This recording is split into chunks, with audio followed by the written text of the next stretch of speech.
কলকাতার পাশাপাশি এবার মুষলধারে বৃষ্টি শুরু হয়েছে পশ্চিম মেদিনীপুরে।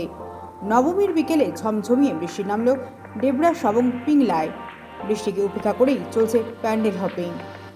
ছাতা মাথায় রাস্তায় মানুষ, যাতায়াতে ভরসা টোটো।